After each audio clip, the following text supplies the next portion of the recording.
Hello श्रोता मंडली rise आज आपलोकर এই মুহূৰ্তত আমি এটা বিশেষ মুহূৰ্তৰ কথা আমি আপোনালোকক জানাব বিচাৰিছো। আজি বৰাহাবজান এই কেশৰগুৰি গাঁৱত আজি বিহু উপলক্ষে ইয়াত বিহুৰ কৰ্মশালা অনুষ্ঠিত হ'ব আৰু এই বিহু কৰ্মশালাত অনুষ্ঠিত কৰিবৰ কাৰণে বিহুত আমাৰ শাব্দিক ভতিজা ল'ৰা দুটাও আছে, ইফালে ৰাচনা দুমনুমা প্ৰায় আৰু ইয়াতে আমাৰ কিজনী আমাৰ ভণ্টি ইয়াতে নাচিছে। আমি অকণমান আপোনালোকৰ কাৰণে অকণমান গুণগুণাই দিব বিচাৰিছো বিহুৰ পদৰ আৰু আমি নাচি ফূৰ্তি কৰিম। Thank U.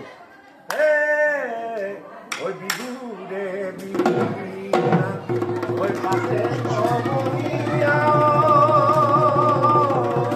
পাতে ঐ বিহু ৰে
জলা